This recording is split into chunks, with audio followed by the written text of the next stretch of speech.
요한복음 17장 3절 말씀인데요. 우리 1절에서부터 5절까지 함께 읽겠습니다. 예수께서 이 말씀을 하시고 눈을 들어 하늘을 우러러 이르시되 아버지여 때가 이르렀사오니 아들을 영화롭게 하사 아들로 아버지를 영화롭게 하게 하옵소서. 아버지께서 아들에게 주신 모든 사람에게 영생을 주게 하시려고 만민을 다스리는 권세를 아들에게 주셨음이로소이다.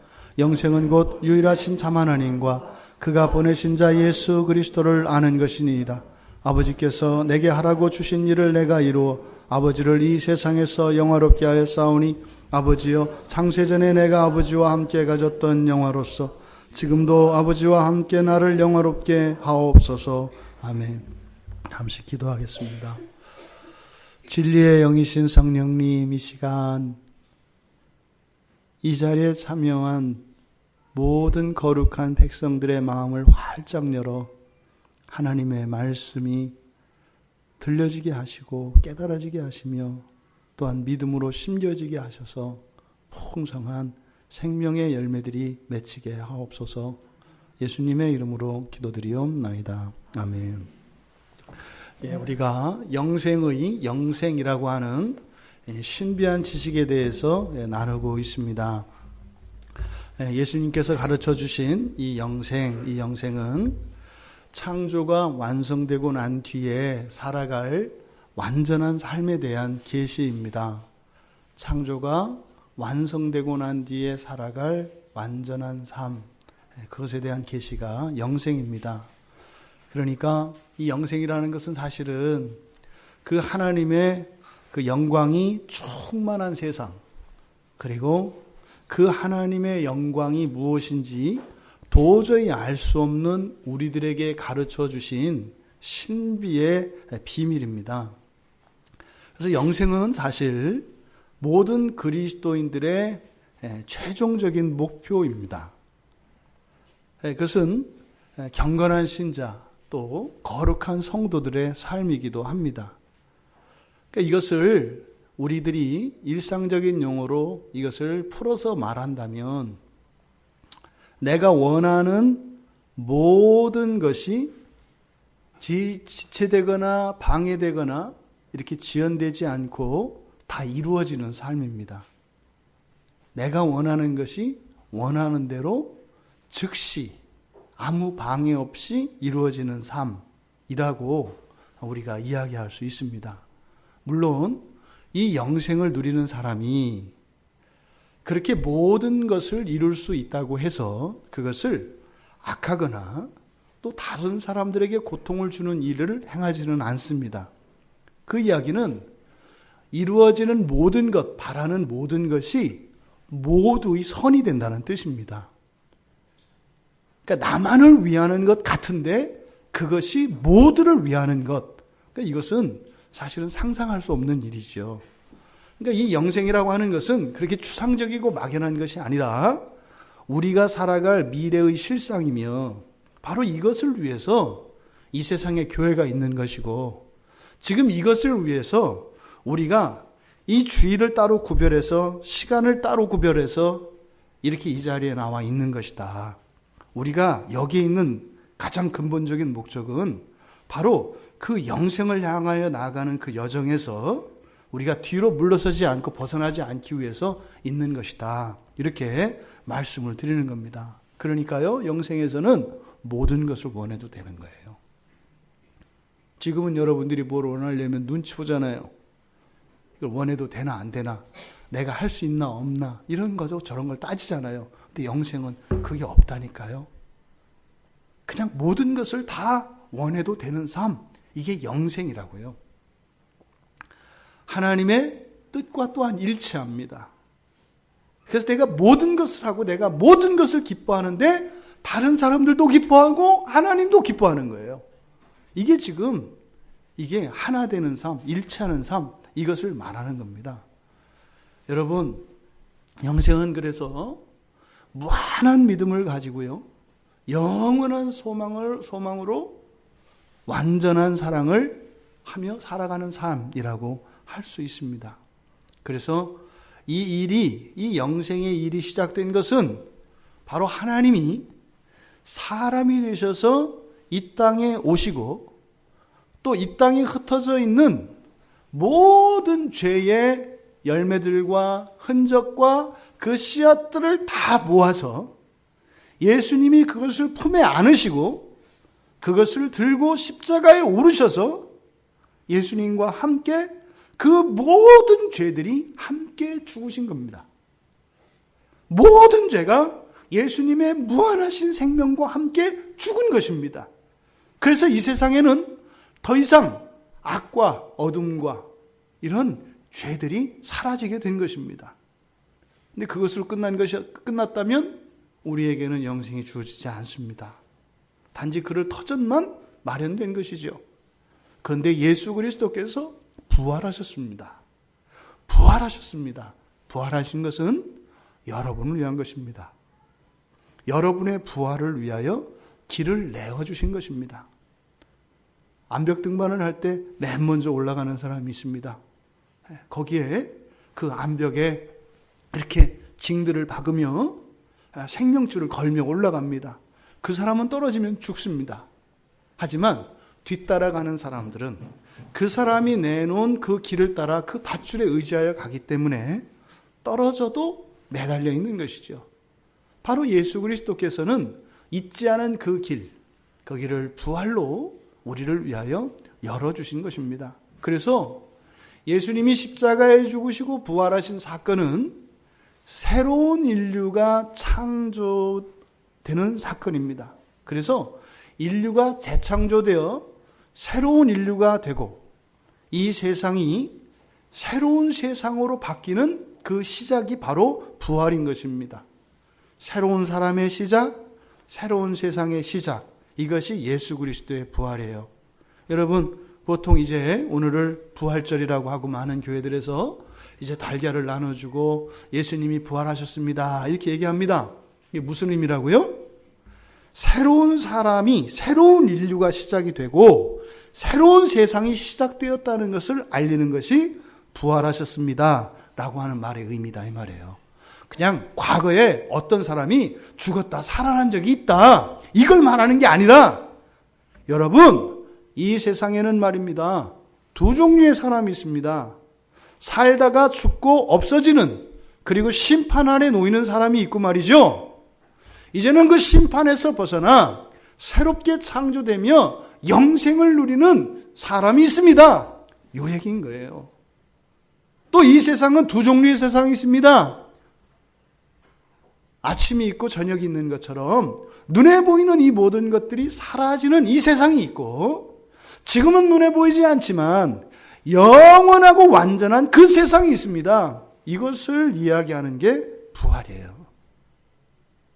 예수라는 어떤 사람의 과거사에 대한 이야기가 부활이 아니라고요. 누구에 대한 이야기예요? 여러분에 대한 이야기예요. 살다 죽을래요? 다시 살아서 영원히 살래요? 이 말이에요. 그렇게 맨날 속고 맨날 그렇게 실망하고 자기가 한 것에 대해서 만족할 만한 열매를 얻지 못한 것 때문에 억울해하고 분을 삭히며 살아가는 인생을 사실래요? 아니면 다시는 그런 일이 없는, 정말 아무런 방해나 슬픔과 아픔 이런 부정적인 것들이 하나도 없는 그런 인생을 사실래요? 이것이 부활하셨습니다 라고 하는 의미입니다. 여러분, 예수님이 부활하셨습니다. 여러분들은 두 가지 인생 가운데 하나의 인생을 선택하셔야 합니다. 둘 다 못 삽니다. 둘 중에 하나를 선택해야 합니다.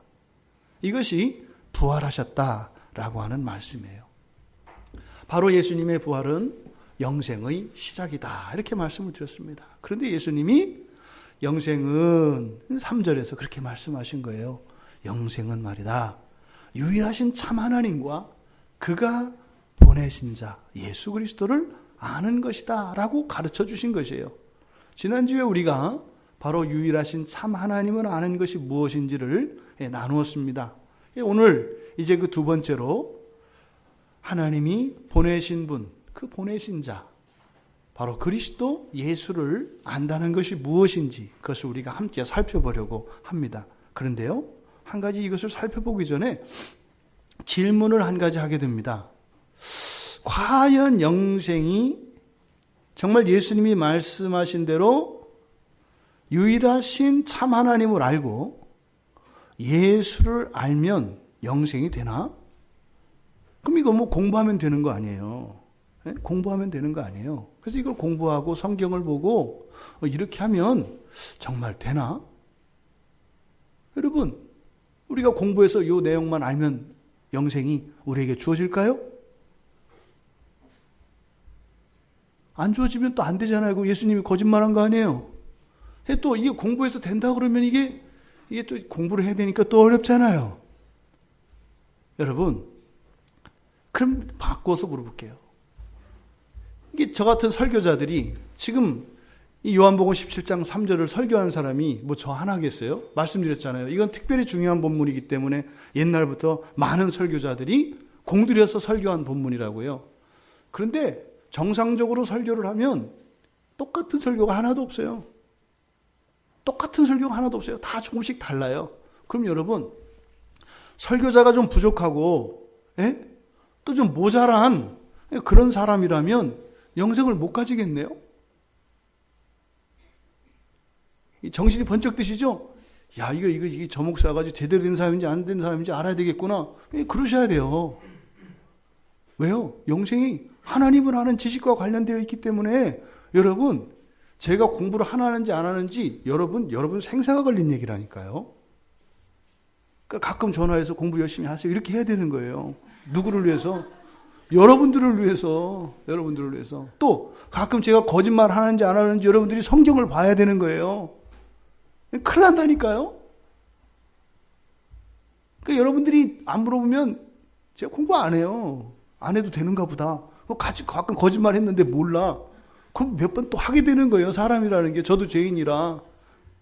그러니까 여러분들이 성경을 봐야 되는 이유는 제가 거짓말하지 못하게. 네? 그래서 그럴 때마다 가끔 목사님 오늘 성경하고 틀리던데요. 우리 교회는 그런 집사님들이 몇 분 계세요. 제가 얼마나 감사한지 몰라요. 정말로요. 정말로 감사해요. 정말로. 그러니까요. 아이고 하나하나 제가 다 꼼꼼히 한번 했다가 다시 확인하고 다시 하고 뭐 이러거든요. 굉장한 겁니다. 하나님을 아는 것은. 그러면 영생이라는 게 그러면 설교자에 의해서 좌지우지 될까? 근데 영생이라는 것은 하나님의 절대적인 주권으로 주는 것이어서 다른 무엇에 방해를 받을 수 없는 거예요. 그럼 하나님이 전능하신 게 아니죠. 사람이 그러니까 화를 내는 사람 있잖아요. 왜 화를 내요? 능력이 없어서 화가 나는 거예요. 능력이 있으면 화 안 나요. 능력이 있으면 해주면 되거든요. 근데 능력이 없는데 뭘 잘못하거나 요구해. 그러면 나를 무능력하다고 비난하는 것 같아서 화가 나는 거예요. 화 안 내는 분들은 물론 아무 생각 없어도 화 안 내요. 능력이 있기 때문에 화 안 내요. 어떤 사람은 아무 생각 없는 사람들은 화 안 나요. 왜? 전혀 듣지를 않아. 전혀 이렇게 감정이 영향을 안 받으니까 화나는 것만 가지고 그러면 안 되죠. 근데 화내는 것은 능력과 관계되어 있다고요, 사실. 근데 영생은 하나님의 능력과 관계되어 있어요. 그러니까 방해받으면 안 돼요. 그런데 또 사람들에 의해서 이게 또 좀 달라요. 그러니까 영생은 하나님의 절대적인 능력으로 절대적인 주권으로 은혜로 주어지는 것입니다만 그것을 누리는 건 달라요. 설교자에 따라서 또 여러분들의 상태에 따라서 여러분들의 능력에 따라서 영생을 누리는 것은 달라요. 똑같은 스마트폰을 가지고 있지만 이거를 활용할 수 있는 능력에 따라서 어마어마하게 차이가 납니다. 저는 그냥 문자 보내고 메모하고 인터넷 보는 게 다예요. 이 비싸고 좋은 기계를. 근데요, 우리 딸들을 보면은 이거 가지고 사진에서 막 편집돼도 어떨 때는 막 깜짝 놀래요? 엊그저께 놀랐어요, 사진을 보고. 어떻게 이런 사진을 찍었나 막. 근데 뭐 이렇게 했대요. 그러니까 뭐 이런 거예요. 그러니까 굉장한 기능이 있죠. 영생이 마찬가지예요, 여러분. 영생이 어마어마한 건데 말입니다. 그 여러분들에게 예수님께서 선물로 주셨는데 말입니다. 사람마다 다 틀려요. 어떤 사람은 영생을 줬더니 뭐라 그래요? 할머니들한테 아주 진짜 연세 많으신 할머니 할아버지들한테 스마트폰 줘보세요. 이놈의 거는 뭐 이렇게 그 전화가 뭐 이렇게 막 복잡해가지고 불편하다고 한다고요. 이거 말고 옛날 거 있잖아. 숫자 크게 나온 거. 이거 달라고 하신단 말이죠. 교회 안에서도 그런 일이 일어나요. 예수님 영생 말고 딴 거 주세요. 뭐 이런 거죠. 그러니까요.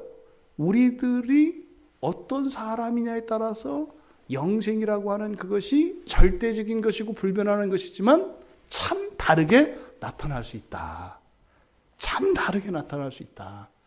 그러니까 사실은 영생이라는 게 너무 좋은 것이다. 너무 좋은 것이다. 이게 사실은 여러분 읽어보라고 문자 보내드렸던 이사야서 61장과 62장의 메시아에 대한 예언과 영생의 삶이 무엇인지를 나타내는 구약의 본문들이거든요. 그런데 영생이 너무 좋은 거예요. 너무 귀한 거예요. 이거는 뭐 내 목숨을 10개를 두고라도 무조건 바꿔야 되는 거예요. 근데 그것과 누리는 것은 또 달라요. 다르다고요. 그러니까 이 영생이라고 하는 것은 좋다고 하는 측면과 또 하나는 뭐예요? 이것을 누릴 수 있도록 우리가 전질론적으로 변화가 돼야 된다는 거예요. 설교자도 여러분도 이게 끊임없는 변화가 일어나야 돼요. 끊임없는 변화가. 그러니까 지금 여기서 두 번째 이 그리스도 예수에 관한 지식을 살펴보기 전에 이 질문을 여러분들한테 드린 것은 여러분 예수님이 영생은 이것을 아는 것이다라고 했을 때 여기에는 영생이 무엇인지를 가르쳐 주시는 측면도 있고 또 하나 이 말씀에는 능력이 있다는 거예요. 요 말씀 자체가 능력이 있다는 거예요. 어떤 능력? 나를 바꾼다고요. 나를 바꾼다고요. 여러분을 바꾸신다고요. 그래서요. 마치 이 스마트폰의 기능을 하나하나 더 익히게 되는 것처럼 전혀 보지 못했던, 전혀 알 수 없었던 그런 것들을 할 수 있게 된다고요. 그래서 여러분들이 여기 계신 거예요. 이 말씀에는 능력이 있어서요. 우리의 본질을 바꿉니다. 우리의 지능도 바꾸고 우리의 감정도 바꾸고 우리의 의지도 바꾸고 우리의 인생도 바꾸고 우리의 관계도 바꾸고 다 바꿉니다. 여러분의 과거도 바꾸고 미래도 바꾸고 현재도 바꿔요. 뭐가? 지금 예수님의 이 말씀이 말이에요. 여러분, 이 말씀은 사람의 본질을 바꾸는 하나님의 능력입니다. 이게 무슨 말이냐? 사람이 원래 지금처럼 이렇지 않았다고 성경은 가르쳐줘요. 어떤 상태였는지 잘 몰라요. 여러분들이 갓난아기로 태어났을 때 여러분들에 대해서 부모님에게 듣죠. 너 태어났을 때 이랬다라고 하는 우리의 기억 속에는 남아있지 않지만 하지만 객관화된 나에 대한 나의 과거가 있잖아요. 그런 것처럼 성경이 인류의 맨 시작, 맨 첫사람에 대한 이야기를 해요. 근데 그것에 대해서는 자세히 얘기 안 해요. 다만 이 세상의 주인이었다는 얘기만 해요. 이 세상의 주인이었다. 이 세상의 모든 것이 내 앞에 무릎을 꿇게 돼 있었다. 요 얘기만 해요. 네가 이 세상에 있는 무엇보다 모든 면에서 다 뛰어났다. 요 얘기만 해요. 어느 누구도 내 앞에서 감히 도전하거나 너를 의심하는 자가 없었다. 이렇게 얘기를 해요. 사람이 그랬대요. 그런데 타락했답니다. 타락은 하나님 말씀에 불순종한 거예요. 그리고 죄를 지은 거예요. 그리고 그때 완벽하게 우리의 존재가 훼손됐답니다. 완전히 훼손됐답니다. 우리는 우리의 과거의 옛 모습을 상상할 수도 없고 사실 넘볼 수도 없게 되었다라고 성경은 우리에게 가르쳐 줍니다. 그러니까 바로 이 영생이라고 하는 영생을 가르쳐 주시는 이 말씀이 뭐라는 거예요? 바로 잊혀진 과거, 잊혀진 우리의 영광, 그것을 회복시키시는 능력이 있다 이 말이에요. 여러분도 모르는 그런 능력과 잠재력이 또 여러분에게 있는 그런 존귀함과 부귀가 있다면 회복되는 게 좋아요? 안 되는 게 좋아요? 근데 지금 왜 안 믿으세요?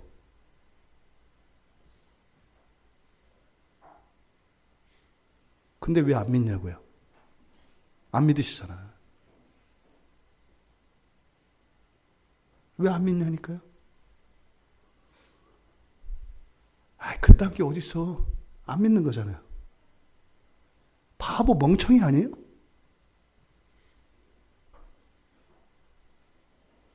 아니 성경이 그게 있다 그러는데 아니 그것보다 다른 대안이 있으면 뭐 그렇다고나 쳐. 여러분 절대적인 어려움에 처하게 되면 말입니다. 사람이 물에 빠져 죽을 때 어떻게 한다고요? 지푸라기도 잡는다. 이 얘기 무슨 얘기인지 아세요? 물에 빠져 죽은 사람의 공통점이 뭔지 알아요? 주먹을 져요. 왜 질까요? 예? 왜 주먹을 쥐고 죽을까요? 뭘 잡으려고요. 뭘 잡으려고 한다니까요? 근데 물이 잡혀요?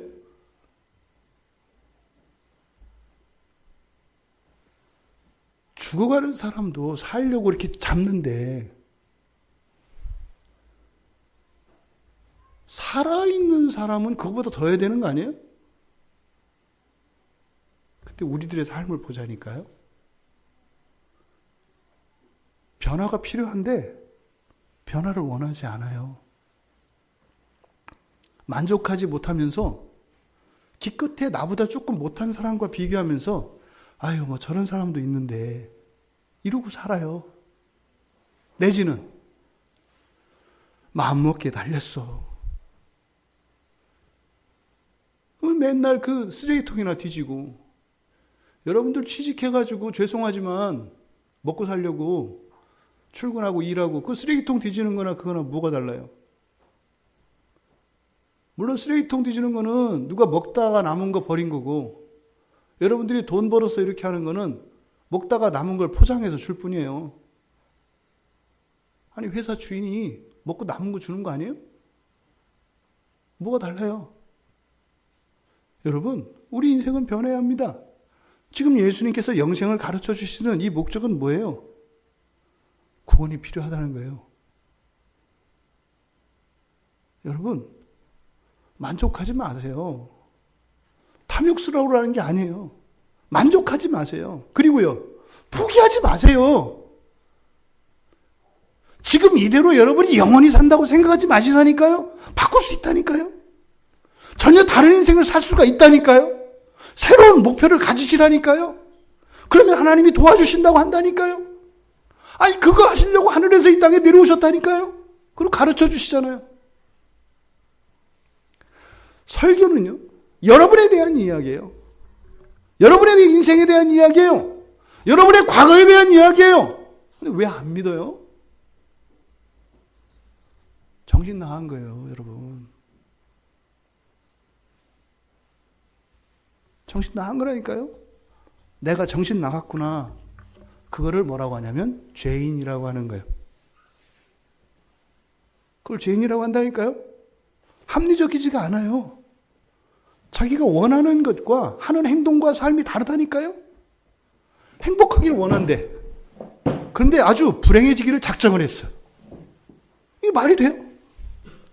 이런 걸 죄인이라고 하는 거예요, 여러분. 뭐 교회에서 죄인 하니까 기분 나빠하는데 교회에서 이 죄인이라고 하는 말을 의미를 모르기 때문에 그래요. 뭐예요? 여러분, 당신에게는 더 행복하고 귀한 삶이 있습니다. 이걸 뭐냐? 당신은 죄인입니다. 이렇게 얘기하는 거예요, 여러분. 여러분, 비난하는 게 아니라니까요. 알량하게 돈 몇 푼 좀 가지고 있다고. 알량하게 무슨 신분이나 뭐 지위가 있다고. 당신은 죄인입니다. 그런 거예요. 뭐요? 에이, 속으로는 만족 못 하잖아요. 마음에 비어있는 거 있잖아요. 이거요. 여러분 참고 사는 거 있잖아요. 여러분 과거에 있었던 어떤 일들 드러내놓고 자신있게 얘기 못하는 뭐 있잖아요. 바꿀 수 있어요. 이게 뭐예요? 구원이 있어요, 이 말이에요, 여러분. 여러분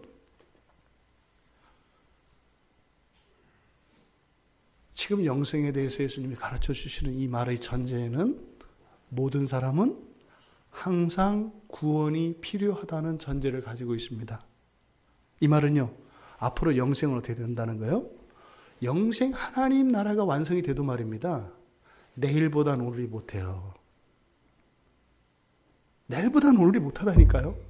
근데 못하다는 게 부족하다는 의미가 아니에요. 오늘은 항상요. 지금까지 살았던 모든 기쁨을 능가하는 기쁨이 오늘이에요. 근데 내일은 말입니다. 오늘은 아무것도 아닌 것이 될 거예요. 이게 영생이에요. 그 일이 종말 이후에만 그렇게 되는 것이 아니라 현재 우리들의 삶 속에서도 그 일이 일어난다고요. 여러분에게는 구원이 필요합니다. 이 자리에 있는 어느 누구도 구원이 필요하지 않은 사람은 없습니다. 하루 24시간 가운데 1분 1초도 우리에게 구원이 필요하지 않은 순간은 없습니다. 여러분의 인생 안에 알 수 없었던 어떤 사고나 불행한 일이 끼어들어오면은요, 지금까지 좋았던 게 다 없어지는 거예요. 이게 없어지는 거라니까요. 지금 가나에서 우리나라 선원 3명이 잡혀가지고 여기저기 끌려다닌다고 해요. 여러분, 그런 도적들, 강도들한테 붙잡혀서 끌려다니는 게 이게 얼마나 공포스럽고 무서운 건지 아세요? 그 일이 있기 전까지 이분들이요, 배에서 살아가는 가족들에게 돌아갈 날을 기다리면서 꾹 참고 소망을 갖고 살았던 사람들이에요. 예? 한 달 뒤면 가족 품으로 돌아가서 그동안 못 나누었던 사랑과 이런 즐거움을 가족들과 함께 누리고, 만약에 그 가운데 크리스찬이 있었다면 교회를 그리워했겠죠. 뭐 이렇게 인터넷으로 설교나 듣고 이러다가 지체들과 함께 이 자리에 나와서 함께 예배하고 싶은 그런 소원이 있었겠죠. 그런데 갑자기 포로가 돼버린 거예요, 여러분. 그게 예고가 있어요?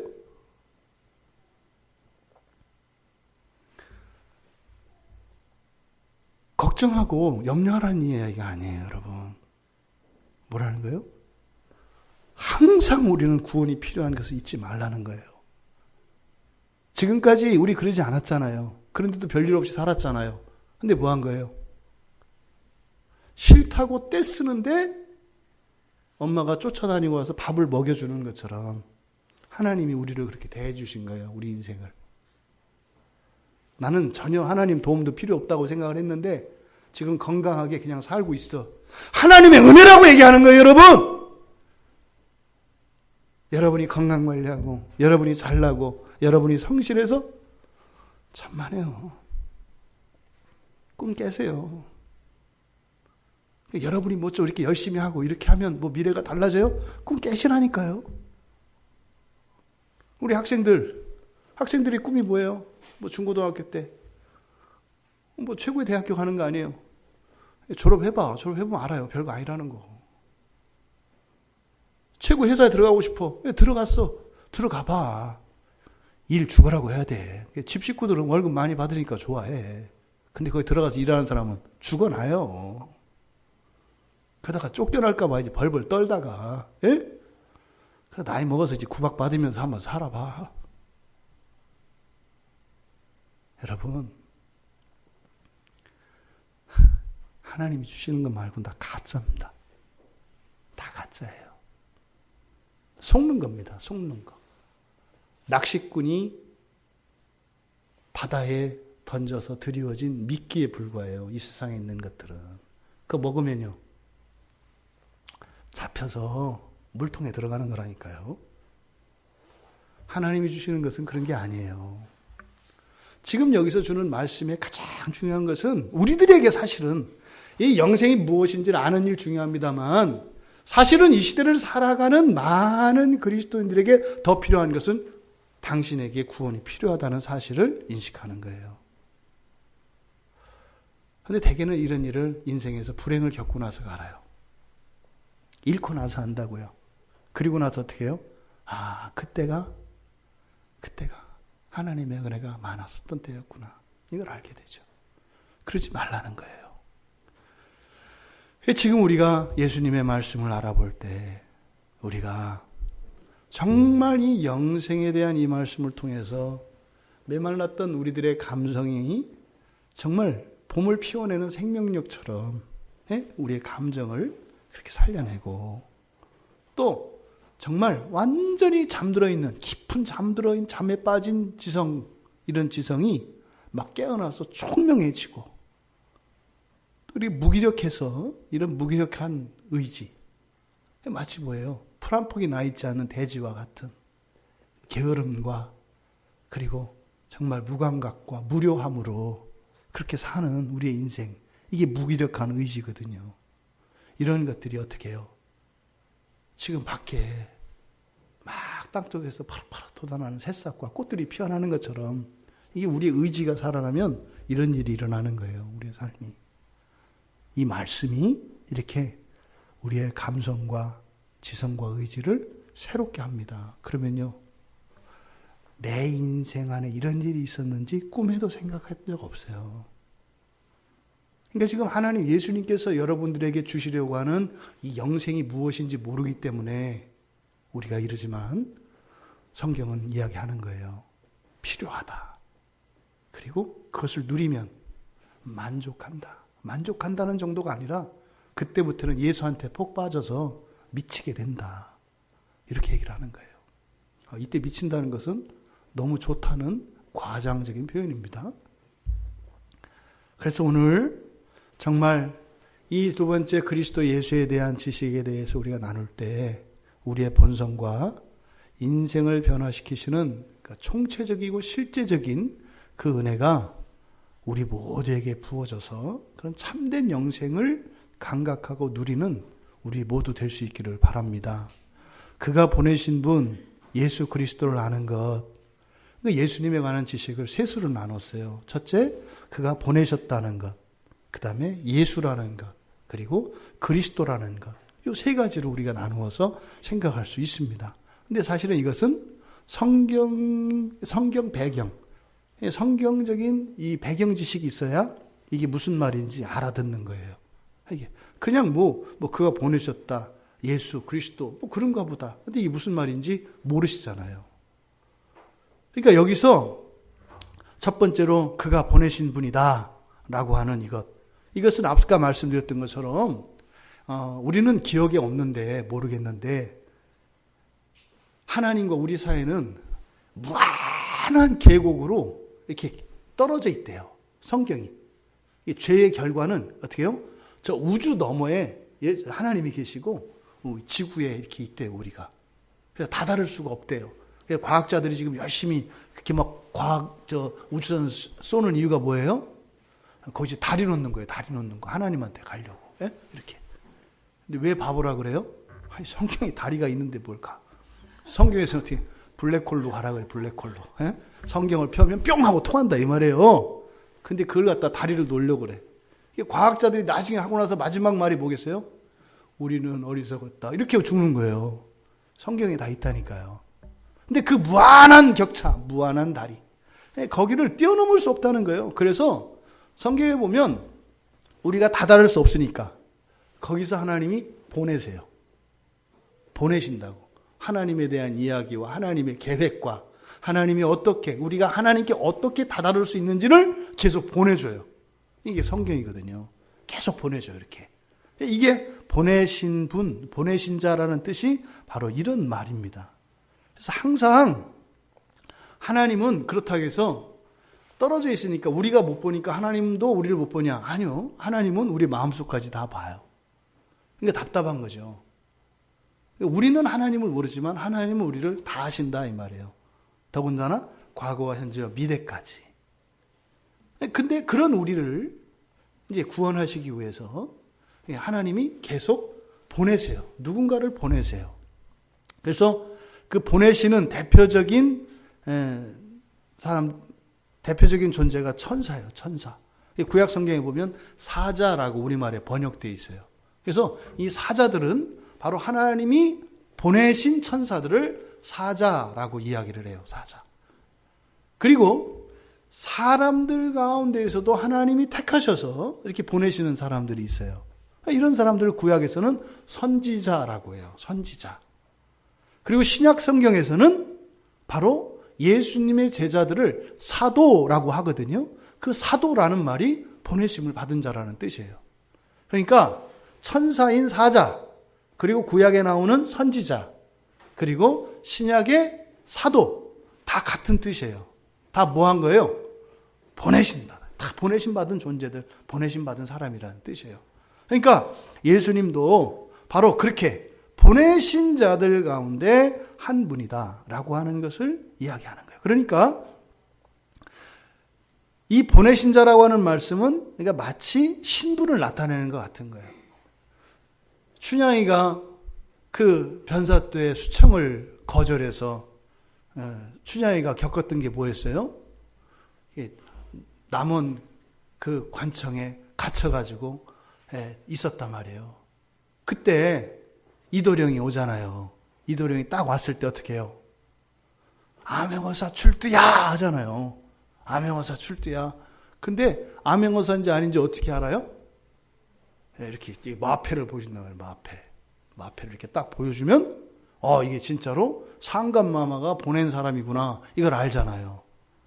그러니까 암행어사의 마패와 같은 게 성경에서는 보내신 자라는 말이에요.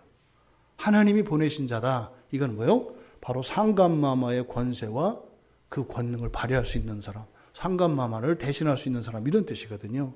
그러니까 이 보내신 자라고 하는 것은 신분을 나타내는 마패와 같은 거예요.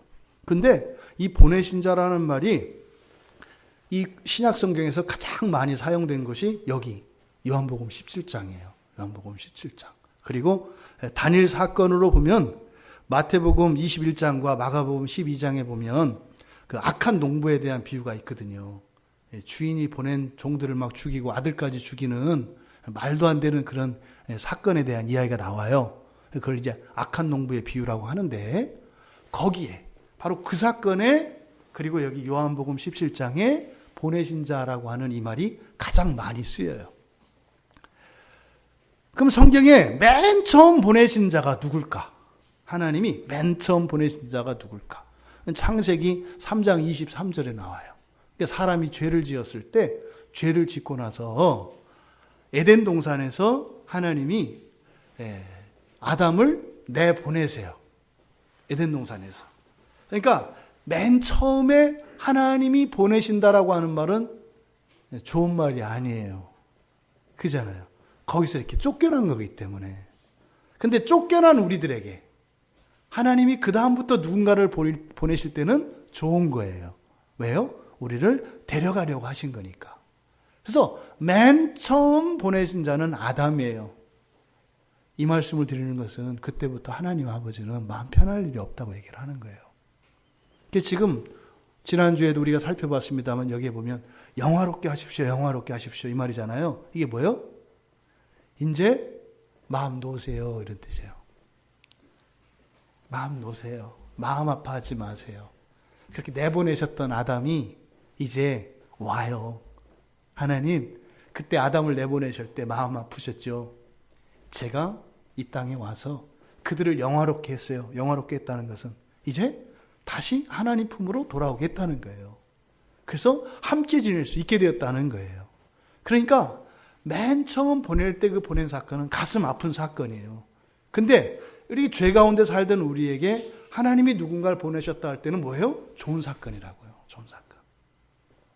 아담이 어쨌든 성경에 나온 최초의 보냄받은 사람입니다. 근데 이때 보낸 것과 그 이후로 보내시는 목적과 성격이 완전히 다르다. 그래서 사도 요한은 요한일서 4장 9절과 10절과 14절에 보면 사실 지금 이 말씀을 좀 더 자세히 설명을 해주세요. 하나님이 보내신다는 게 뭔가. 그래서 요한일서 4장 9절에 보면 하나님이 보내신 목적이 뭔지를 거기에 써 있어요. 그래서 우리를 살리기 위함이다 그래요. 우리를 살리기 위함이다. 그리고 10절에서는 바로 우리를 사랑하셨기 때문이고 또 우리의 죄값을 대신할 제물로 보냈다는 거예요. 이게 점층법이죠. 그냥 우리를 살리기 위해서 보내셨다 그래서 기쁘고 감사했어요. 근데 그 다음 얘기 보니까 살리긴 살리는데 그냥 살리는 게 아니라 어떻게 해요? 예수님을 죽여서 우리를 살린다는 거예요. 제가 그랬죠. 이게 수요일마다 제가 여기 이제 어느 병원에 가서 전도를 하고 같이 예배를 드리는데 주로 노인분들이 많으세요. 이제 관절, 인공관절 이런 거 하시는 분들이 많거든요. 이제 거기에 보면은 주로 할머니들이 많아요. 주로 할머니들이. 저는 항상 그 할머니들 뵐 때마다 저는 이름도 알 수 없고 얼굴도 알 수 없지만 저는 그 가족들이 떠올라요. 이 할머니의 그 손마디 보면 다 예쁜 손 하나도 없거든요. 다 거칠어요. 마디마디도 굵고요. 네. 그럼 이 손과 이 발을 제가 보면 그 가족들을 생각을 해요. 참 그 가족들은 행복한 사람들이다. 한 할머니가 이렇게 자기의 몸도 건강도 돌보지 않고 오죽했으면 어느 정도예요? 관절 뼈가 다 닳아서 없어질 때까지. 그냥 닳아 없어지는 게 아니죠. 아프잖아요. 그때 어떻게 했겠어요? 그만두지 않았어요. 그러니까 계속 단 거 아니에요. 닳고 다른 거 아니에요. 그래서 없어진 거 아니에요. 저는 할머니들께 그렇게 말씀드려요. 할머니 뼈가 닳고 닳아서 그걸 물에 타서 가족들이 그 서방님도 드시고 아들 딸들도 먹고 손자 손녀들도 그걸 먹고 다 행복하고 건강하게 됐겠네요. 되게 영광스러운 겁니다. 이거 슬프고 불쌍한 거 아닙니다. 굉장히 영광스러운 겁니다. 예수님이 그러셨거든요. 예수님을 죽이셔서 우리를 살리셨거든요. 그러니까 할머니가 예수님 닮은 거예요. 할머니가 이렇게 희생하고 헌신하셔서 그 자식들이 살아났을 거 아니에요. 아들, 딸, 며느리 있을 거 아니에요. 행복하고 때로는 효도 안 하고 속썩일지 모르지만 이렇게 뼈를 갈아서 주셔서 그거 먹고 자식들이 컸잖아요. 저는 할머니 그 가족들이 보여요. 지들 잘났다고 하겠지만 할머니 손마디 다 갈아 없애고 그 뼈를 갈아서 그렇게 살아났을 그 가족들, 자녀, 손들을 생각하면 되게 존경스럽고 가슴이 벅차요. 근데 하나님이 그걸 아세요. 하나님이 그거 아세요. 절대로 우실 때 절대로 혼자 아니었어요. 하나님이 먼저 우셨고 하나님이 같이 계셨어요. 너무너무 하나님이 마음 아프셨어요. 그래서 그런 분들 때문에 이 세상이 살만한 거예요. 잘난 사람 때문에, 위대한 지도자 때문에 이 세상이 살만한 세상이 되는 게 아니에요, 여러분. 여러분 같이 그냥 받듯 사는 것 같잖아요. 근데 여러분들의 그 힘듦, 할머니들의 그 관절뼈가 다는 것 같이 여러분들은 지난 일주일 시간 속에서 여러분들이 마음을 얼마나 밝히셨어요. 여러분들이 얼마나 수고하고 애쓰셨어요. 결과를 말하는 게 아니에요. 근데 그게 어떻게 했다고요? 이 세상을 살려요. 그래서 봄이 온 거예요. 그러니까 여러분들은 이 봄을 만끽하실 권리가 있는 분들이에요. 바깥에 깔려있는 포장도로 이게 누구 때문에? 여러분들이 하신 거잖아요. 여러분들이 하신 거라니까요. 여러분, 하나님이 우리를 살리시는데 그냥 살리신 게 아니라 희생 제물로 예수님을 보냈다는 거예요. 그러니까 보세요. 받으신 예수님 입장에서는 유쾌하고 좋은 것만 아니에요. 좋아요. 살리니까. 근데 보세요. 예수님이 십자가에 오르실 때 기도하시면서 뭐라 했어요? 오죽하면 하나님이신 예수님이 할 수만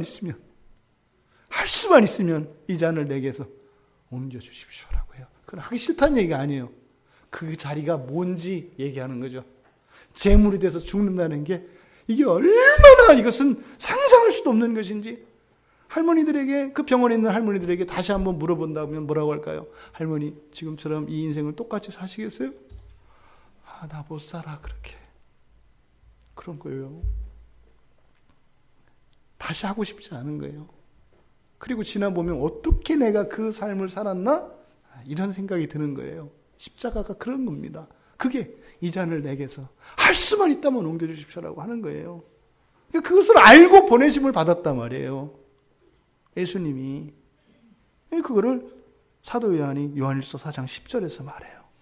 그래서 14절에서 세상의 구원자로 보내셨다. 그리고 그것을 봤다 그래요. 증인으로 쓴 거예요. 증인. 법정에서 위증을 하면 엄청난 벌을 받습니다. 그러니까 세상을 구원하기 위해서 보내신 것을 봤다고 요한이 증언을 합니다. 뭐예요? 내 목숨을 가져가도 한치도 두려움이 없을 만큼 사실입니다. 이 얘기를 한다 이 말이에요. 이게 보내신 분이라고 하는 이 말씀에 담겨져 있는 의미입니다. 그런데 말입니다. 바로 보내신 자 예수 그랬어요. 보내신 자 예수. 그러니까 뭐예요? 보내신 자가 성경에 보면 어떻다 그랬어요? 많다 그랬죠. 천사도 있고 사람도 있고 많단 말이에요. 그런데 많은 보내신 자들, 하나님이 보내신 많은 존재들 가운데 유일한 존재 예수. 이게 뭐예요? 보내신 자들 가운데에서 탁월하신 분, 유일하신 분이라는 뜻이에요. 그러니까 구약으로부터 계속 보냄을 받았던 많은 존재들과 예수님은 같다 틀리다. 틀리다. 보내셨다라고 하는 면 하나만 갖고 나머지는 다 어떻다? 완전히 틀리다. 이것을 보내신 자 예수라고 한 거예요. 그러니까 이 예수라고 하는 이 말은 히브리 말로, 구약 성경의 말로는, 구약 성경의 언어로는 여호수아예요. 여호수아. 성경에 보면 여호수아라고 하는 성경책이 있거든요. 그 여호수아가 예수하고 같은 거예요. 히브리식 발음으로는 여호수아인 거고 헬라식 발음으로는 예수, 예수 이렇게 되는 거예요. 같은 거예요. 그러니까 이 이름의 의미는 같겠죠. 유대인들이니까. 그러면 여호수아라고 하는 말은 여라는 말과 호세아라는 말이 합쳐진 거예요. 여호수아 그랬을 때 여는 하나님이거든. 아니죠. 여호수아 할 때 여호수아는 여호와의 하나님과 호세아는 구원자라는 뜻이에요. 그래서 구원자라는 뜻의 호세아와 여호수아는 여호와의 여가 합쳐진 거예요. 그러니까 여호수아는 무슨 뜻이에요? 여호와는 구원자이시다 이런 뜻이에요. 여호와는 구원자이시다. 이게 여호수아라는 말의 의미예요. 그러니까 예수님이 바로 누구시다? 구원자시다. 그런데 바로 그분이 여호와 하나님이시다. 그래서 여기 보면 요한복음 10장에서 그리고 성경에서 계속 강조되는 게 그 이름이에요.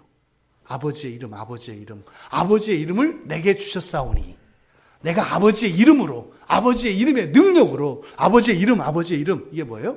바로 예수라고 하는 이름에는 구원자라고 하는 의미와 하나님의 이름이 함께 담겨 있기 때문에. 그래서 예수라고 하는 이 말 자체가 능력이 있어요.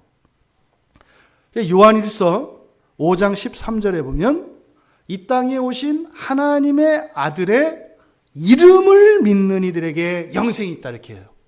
뭘 믿는 이들에게요? 하나님의 아들의 이름을 믿는 자들에게 영생이 있다. 이때 요한일서 5장 13절에서도 영생이 강조되어 있어요. 여러분 우리가 영원한 생명과 영생을 나눈다고 이야기했어요. 그죠? 영원한 생명은 그냥 죽지 않고 계속 사는 걸 말한다. 근데 영생은 죽지 않고 영원히 사는 것 플러스 완전하고 만족한 무한한 삶을 영생이라고 한다 그랬어요. 그러니까 요한일서 5장 13절에서도 이야기하는 영생은 단지 길게 사는 것만 얘기하지 않아요. 영생을 이야기한다고요. 그래서 하늘에 계신 여러분, 지금 영생에 관해서 알아야 될 지식을 두 가지로 이야기했는데 하나는 하나님, 하나는 예수예요. 그죠? 근데 여러분 보십시오. 하늘이 있어요. 이렇게. 하늘을 거울이라고 칩시다. 이 하늘. 여기서 하늘이라는 것은 이 지구의 대기권만 말하는 게 아니에요. 우주 전체까지. 이걸 하늘이라고 합시다. 그러면 요 하늘이 있어요. 그럼 하늘을 거울이라고 쳐요. 거울. 거울. 이게 이제 거울. 그래서 하늘 너머를 한쪽, 이 땅을 또 한쪽이라고 생각을 해요. 그러면 여러분 우리가 거울에 서면 거울에 우리의 모습이 비춰지죠. 그럼 나는 여기 밖에 있고 내 모습은 거울 안에 있잖아요. 그렇죠? 근데 사실은 거울 안에 있는 그 비친 모습은 그냥 상일 뿐이죠.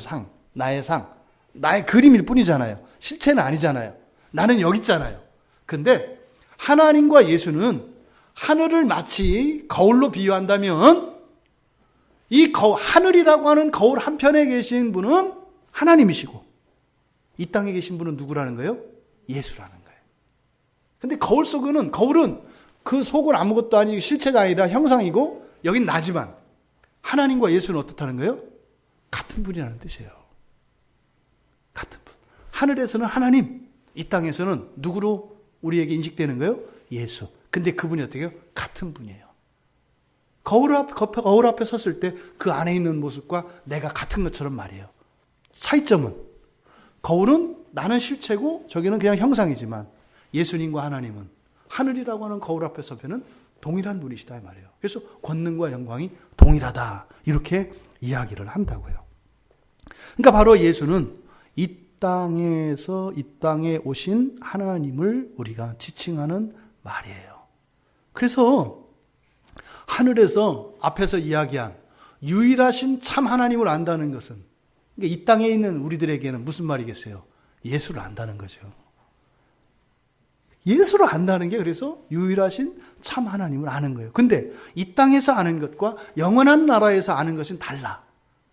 그래서 이 땅에서 알 수 있는 것은 바로 예수를 아는 것이 앞에서 이야기한 유일하신 참 하나님을 아는 것이 되는 것이다.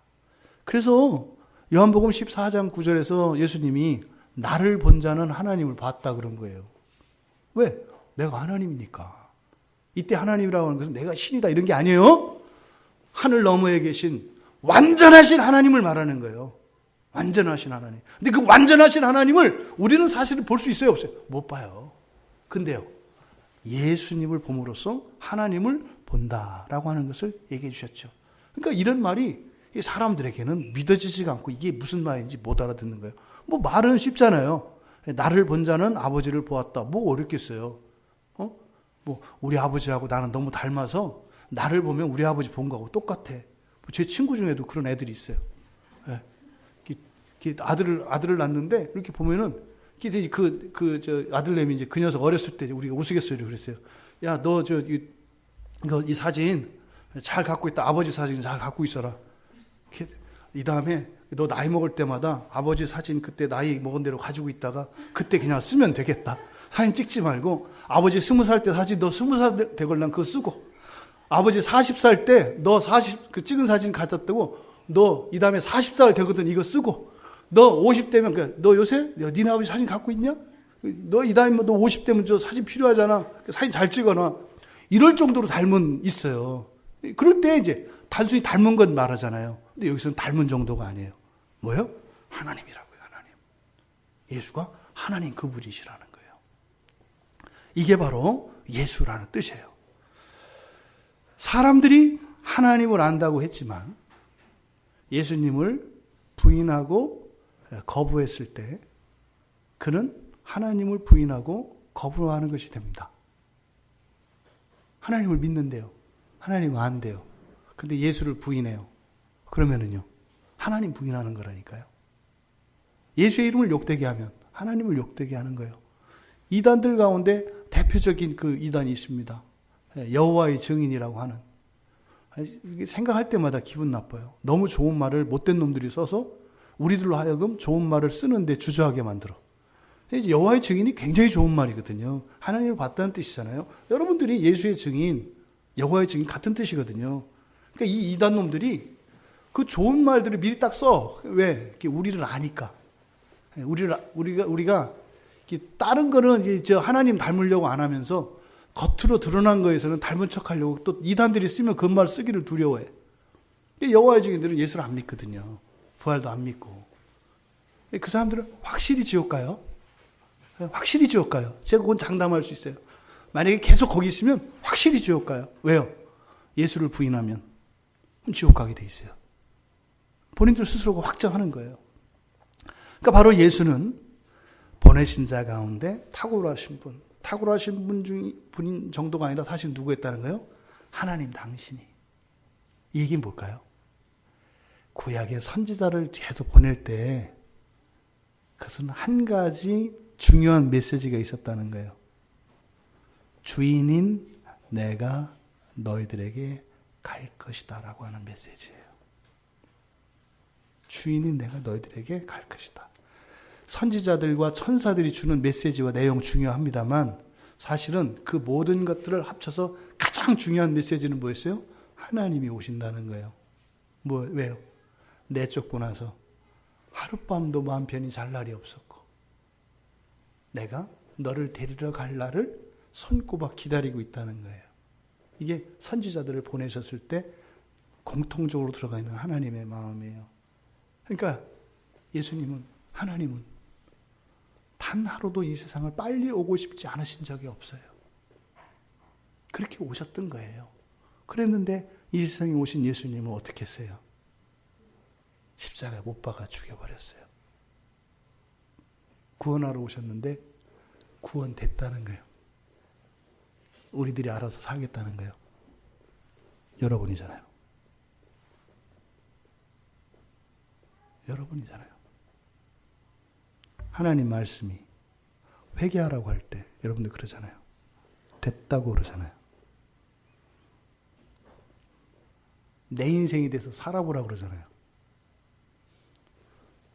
비판하는 게 아니에요. 잘못됐다고. 구원하시겠다고 하는 거라니까요. 왜 그랬어? 이게 아니라니까요. 근데 난 널 구원하려고 그래. 그때 뭐라 그래요? 살아보라고요. 이게 사람들이 했던 행동이에요. 예수님 십자가에 못 박아버리잖아요. 이게 뭐예요? 우리는 예수를 못 박은 적 없어요. 근데 매일 못 박고 살아요. 어떻게? 불순종함으로. 하나님 말씀을 거부함으로. 이것이 우리들의 삶이죠. 근데 구약의 역사를 보면은 하나님이 보내시는 일을 중단하지 않으세요. 중단하지 않으세요. 계속 보내세요. 그리고 마침내 하나님이 직접 오신 거죠. 그게 바로 예수이신 거죠. 근데 그 예수, 세 번째로 그리스도, 보내신 자, 예수 그리스도. 그럼 그리스도는 뭐냐? 그럼 여러분 생각해 보세요. 여러분들은 어디에 가면 대접받고 싶으세요? 대접받고 싶지 않으세요? 다 대접받고 싶잖아요. 예? 대접받고 싶잖아요. 특히 남성들 같은 경우에 이 그 명예나 이 체면 이게 보통 아니거든요. 뭐 이렇게 저 동네 모임에 가세요. 선배도 있고 후배도 있어요. 예? 근데 후배라는 녀석이 뭐 얼마 전에 뭐 체인점 하나 차려가지고 대박이 나서 떼돈 좀 벌었대. 갔더니 이것이 아는 척도 안 하고, 예? 그랬더니 뭐 후배 그 건너 숟가락 좀 줘. 그랬더니 들은 척도 안 해. 또 저 선배 체면이 있지. 또 물러서면 안 되잖아. 그러니까 옆에 또 친구가 들었어. 이렇게 봐 어떻게 하나. 그 물러설 수 없잖아. 이거 이럴 수도 없고 저럴 수도 없고. 근데 이 자식이 돈이 워낙 많아서 내가 좀 괜히 또 밑보였다가 뭐 이런 생각도 있어. 근데 안 되겠어. 옆에 친구가 또 보고 씩 웃어. 딴 것 때문에 웃었는데 나는 그것 때문에 웃은 것처럼 생각돼. 좀 더 달라고 막 이럴 거 아니에요. 그랬더니 이제 이 후배가 딱 굽히고 죄송해요 형님 뭐 이러면 좋은데 참 그들 숟가락을 뚝 던져줘. 이런 거 있어요. 이런 거.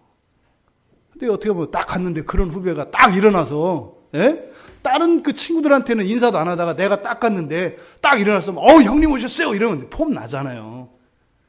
집에 살림은 아무 도움도 안 되는데 그거 하나에 그죠? 누구나 다 그런 거예요. 그럼 하나님은 이 세상에 올 때 대접받고 싶을까요? 안 받고 싶을까요? 망신도 그런 개망신이 없죠. 무시도 그런 무시가 없죠. 예수님을 귀신 들렸다고 하고요. 사입이라고 하고요. 가짜라고 하고요. 그 다음에요. 제일 극악무도한 죄인이라고 그랬어요. 그게 십자가에 못 박는 거예요. 십자가에 못 박는 거는요. 인간 말종이에요. 인간 말종이라는 표시예요. 그래서 그런 인간은요. 금방 죽이면 안 되는 거예요. 십자가에 달려 죽으면요. 짧게는 일주일에서 길게는 한 달까지 갑니다. 십자가에 못 박히면 왜 죽는지 아세요? 여러분 생각해 보셨어요? 십자가에 못 박혀서 사람이 왜 죽을까요? 못 박는 거는 여러분 여기 팔뚝과 발목을 포개가지고 쇠로 박는 거거든요. 여러분 여기다가 쇠말뚝이 박히면 사람이 죽어요? 안 죽어요. 피가 계속 나요? 안 나요. 응고되는 거 아시죠? 딱 찢어서 피 안 난다니까요. 십자가에서 죽는 것을 과학자들이, 이 생의학자들이 살펴보니까 척추가 무너져서 죽는답니다. 척추가 무너지면서 횡격막이 딱 끊어지니까 숨을 못 쉰대요. 그러니까 매달려서 그냥 죽는 게 아니에요. 그러니까요, 어마어마한 고통을 다 겪고요. 심지어는 길거리에 매달아 놓거든요. 그러니까 거기에 매달리는 사람들은 어떤 사람이겠냐고요. 아주 악인 중에서도 악인, 더럽고 추악하고 정말, 그러니까 우리나라 같은 경우에는 육시를 사람이에요. 육시가 뭔지 아시죠? 그렇죠? 육시는 사지를 찢어서 죽이는 거예요. 그리고 어떻게 돼요? 사실은 분시까지 해요. 분시는 묘를 파가지고 시체를 태우는 거예요. 이게 십자가에 못 박는 의미예요. 누구를? 하나님을. 여러분, 하나님을 못 박는 일은 과거의 일로만 이제 그만합시다. 우리는 그러지 맙시다. 우리가 십자가에 예수님을 못 박을 수 없어요. 왜? 예수님의 육신은 이 세상에 더 이상 없으니까. 대신 우리는 예수님을 어떻게 못 박나요?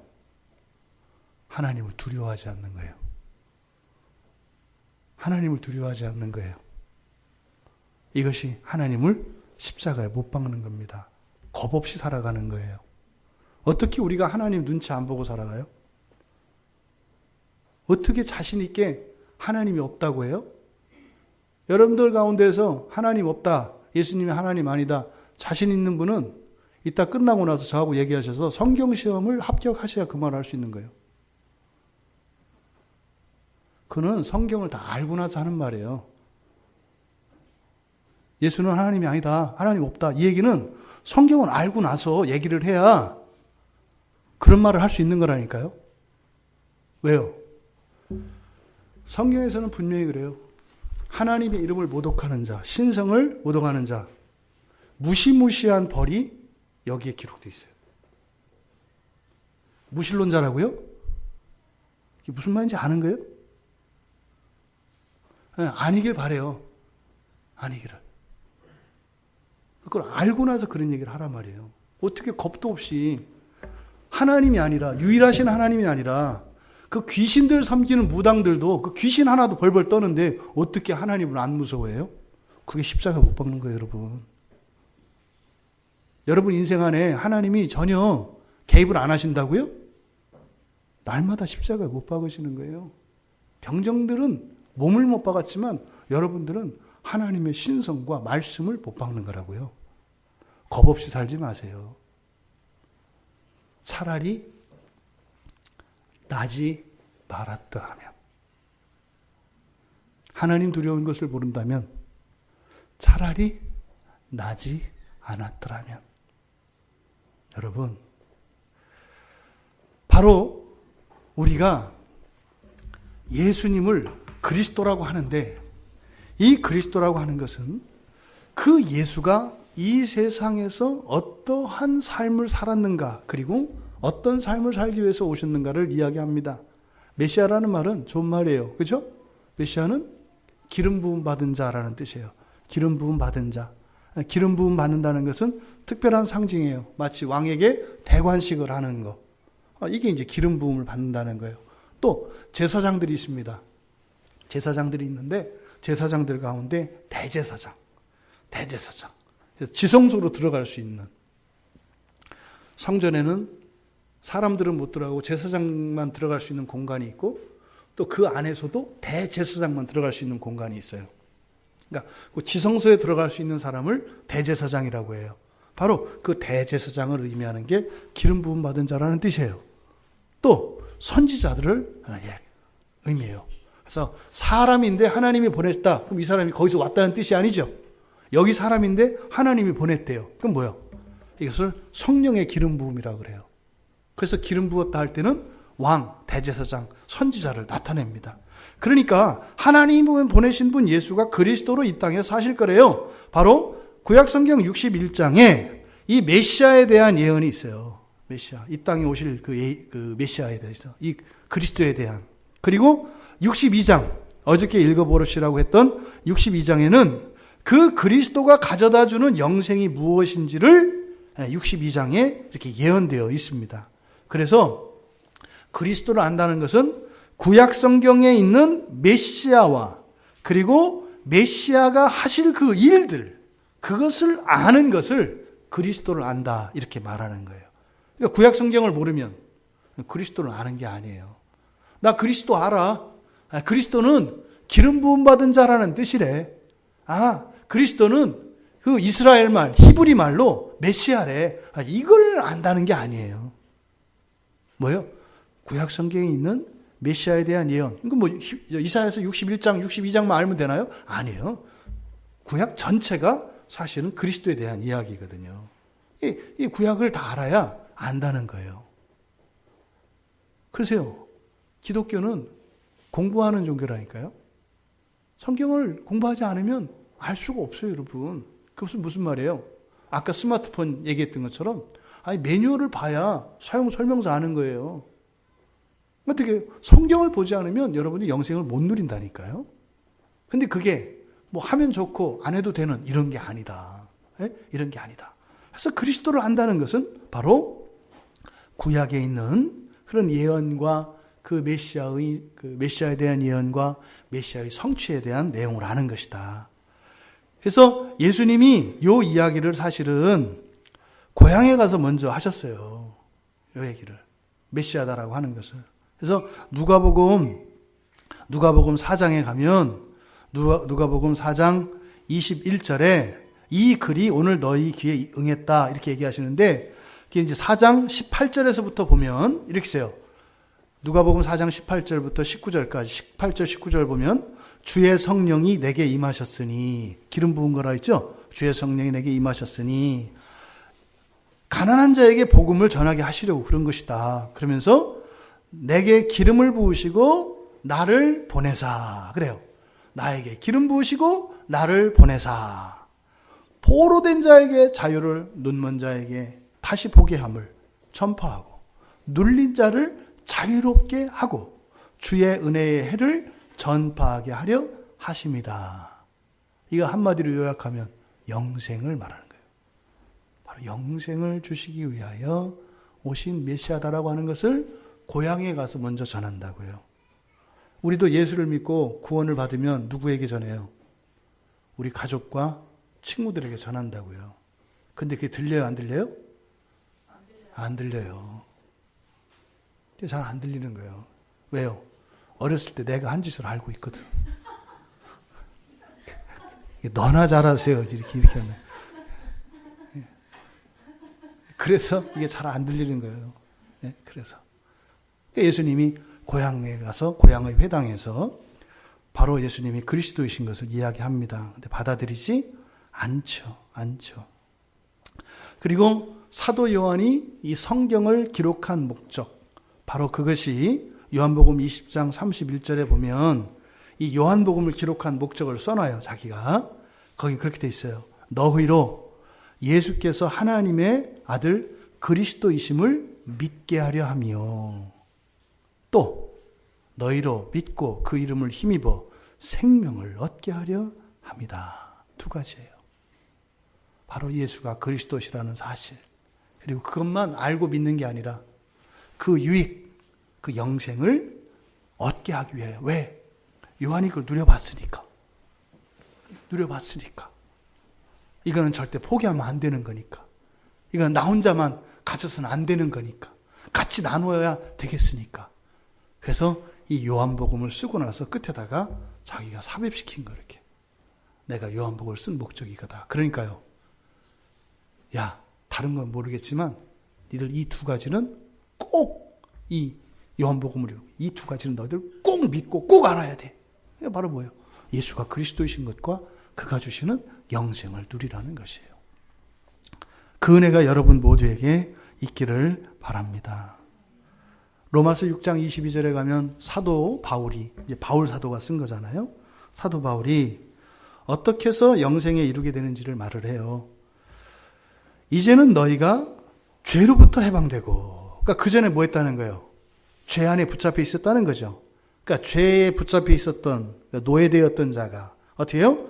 해방돼요. 자유롭게 되는 거네. 그렇죠? 해방돼서. 그 다음에 어떻게 돼요? 하나님께 종이 돼요. 이상해요. 예전에 종이었는데 해방됐는데 또 종이 돼요. 뭔지 아시겠죠? 예전은 사단 마귀의 죄의 종이었다가 풀려나서 해방됐어요. 해방됐는데 하나님의 종이래. 그럼 이거를 이렇게 이해할 수 있어요. 뭐야, 뺏어다가 자기 종 삼았네? 하나님을 모르면 그럴 수 있다고요. 근데 이건 아니에요. 하나님은 절대 우리를 종으로 삼지 않아요. 근데 어떻게 할까요? 종을 구출해 줬더니 이 종이 하나님, 구원하신 하나님을 알게 되니까 어떻게 해요? 나 하나님 종이 될래요. 이렇게 된다는 거예요. 종인 상태에서 구출해서 자유인이 됐는데 그 자유를 가지고 뭘 한다는 거예요? 종이 된다는 거예요. 대부분 그리스도인들은 여기 안 돼 있죠. 죄에서 자유되는 상태까지만 있어요. 그거 가지고 겁도 없이 막 까불고 다니죠. 나 예수 믿고 구원받았어 이러면서 자기가 지은 죄가 없어질 것처럼. 말씀드렸죠?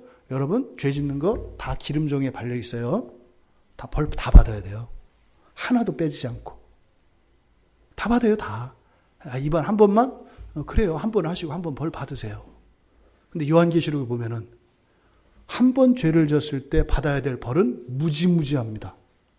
근데 그것을 대신 받는 방법이 있어요. 그게 뭐예요? 회개예요, 회개. 회개. 그러니까 회개는 좋은 거예요. 우리 말하면 반성문이다 이 말이에요, 반성문. 근데 깔짝깔짝깔짝 말장난했다가는 죄가 추계돼서 가중처벌 받아. 그러니까 회개는 좋은 거라고요. 왜? 몸으로 받아야 될 벌을 회개를 통해서 받는 거니까. 그래서 회개는 복음이라니까요. 회개 자체가 좋은 게 아니에요. 싫어요. 근데 이 죄에 내가 저지른 죄를 씻는 방법이 두 가지라니까요. 구원과 다른 거예요, 여러분. 하나님 나라에 들어가기까지 옷을 빨아입는 거에 관한 거예요. 본성을 바꿔야 된다니까요. 그러니까 이렇게 죄의 종이었다가 해방되었다가 여기서 또 죄를 져요. 그러니까 예수 믿는 사람들이 죄 많이 짓잖아요. 이렇게 가끔 뉴스도 나오잖아요. 죄 짓는다고 알려주는 거예요. 이렇게 성경을. 이렇게 죄의 종에서 해방되면 그하고 죄 짓는다. 뉴스가 얘기해 주잖아요. 뉴스가. 그리스도인들도 죄 짓는다. 그러니까 어떻게 해요? 저대로 있으면 안 되겠구나. 그죠? 그 다음에 어디로 가야 돼요? 하나님의 종이 돼야. 뉴스 안 나오는 사람들은 다 하나님의 종이 된 사람들이에요. 여러분, 하나님의 종이 된 사람이 많아요? 종이 안 된 사람이 많아요? 종이 된 사람이 훨씬 많아요. 종이 된 사람이. 뉴스 안 나오면 다 종이 된 거니까, 하나님의. 여러분, 뉴스 나왔어요? 안 나왔어요? 여러분, 하나님 종이 됐네요. 축하합니다. 예. 하나님의 종이 된다고요. 이게 이제 스스로 이렇게 사랑을 하면 그렇게 돼요. 그래서 만에 그 한용운 스도 사랑하였으므로 사랑해서 무엇가 되기를 원한다 그래요. 복종을 좋아한다고 하잖아요. 복종. 그게 무슨 말이에요? 그게 느낌을 아는 사람 알아요. 알잖아. 잠에 환하게 웃는 얼굴이 보이는 거 보니까 종이 될 마음이 있는지 어쩐지. 예, 사랑하면 종이 되고 싶은 거예요. 난 당신의 포로가 되고 싶어요. 이런 거죠. 그러니까 하나님의 종이 되어 스스로. 그 다음에 어떻게 되냐면 하나님께 종이 되어 그 다음에 거룩함에 이르는 열매를 맺었으니. 종이 되었는데 거룩함에 이르는 열매. 이 거룩함은 뭐라 그랬어요? 영광스러움인데 아까 말했죠. 우리의 존재와 우리의 능력과 우리의 잠재 능력 모든 것을 회복하는 것을 거룩함이라고 하는 거예요. 거룩함은 착하고 얌전하고 이런 게 아니에요. 우리의 능력을 완전히 회복하는 것, 이것을 거룩함이라고 해요. 열매 맺었대요. 뭐예요? 맛을 보면서 한다는 거예요. 죄의 종이 되었습니다. 벗어나서 해방되었습니다. 하나님의 종이 됩니다. 스스로. 그랬을 때 어떻게 돼요? 거룩함의 열매를 맛보며 살아간다는 거예요. 사도 바울이 먹어본 겁니다. 이것을 영생이라고 하는 것입니다, 여러분. 여러분, 우리가 그동안 예수님이 가르쳐 주신 영생이란이라고 하는 이 놀라운 지식에 대해서 나눴습니다. 그리고 나서 4절과 5절에서 뭐라고 그래요? 이것이 하나님이 이 세상에서 영화롭게 되는 것이고 결국에는 다 함께 영화롭게 되는 것이다. 뭐겠어요? 에덴 동산에서 하나님이 누리고 싶으셨던 그 삶, 누구와? 사람과. 그 삶을 드디어 그때보다도 훨씬 비교 안 될 정도로 탁월하게 누리게 되는 것. 이것이 뭐다? 영생이다. 이 영생의 복락이 여러분 모두에게 허락되기를, 그리고 날마다 영생을 살아가시는 여러분 모두 되시기를 주님의 이름으로 축원합니다. 우리 잠깐 기도하겠습니다. 말씀을 생각하며 여러분은 여러분 생각에 의해서 이렇고 저런 것이 아니고 여러분 형편에 따라 그런 게 아니라 무조건 여러분은 구원이 필요하십니다. 무조건, 언제나, 항상. 그리고 여러분이 생각하는 행복보다, 존귀함보다 더 큰 행복과 더 존귀함이 여러분에게 있습니다. 회복하셔야 합니다. 그리고 그럴 수 있답니다. 바로 예수 그리스도를 통해서 그것이 가능하답니다. 여러분, 우리 과거 잊읍시다. 모두 잊어서는 안 되겠습니다만 부정적인 것들 말이에요. 지금 이 시간 제가 한 가지 제안을 합니다. 여러분의 과거를 떠올리면서 가장 마음 아팠던 것, 그리고 생각나면 불쾌해지는 것, 그리고 싫은 것, 과거 사건을 한번 떠올려 보세요. 네, 정말로 여러분 한번 떠올려 보세요. 흔히 세상 사람들이 말하는 트라우마라는 거 떠올려 보세요.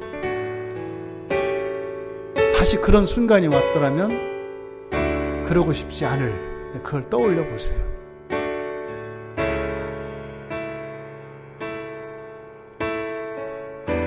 그 자리에 예수 그리스도의 생명의 은혜가 들어갑니다. 그 일을 위해서 예수님이 오신 겁니다.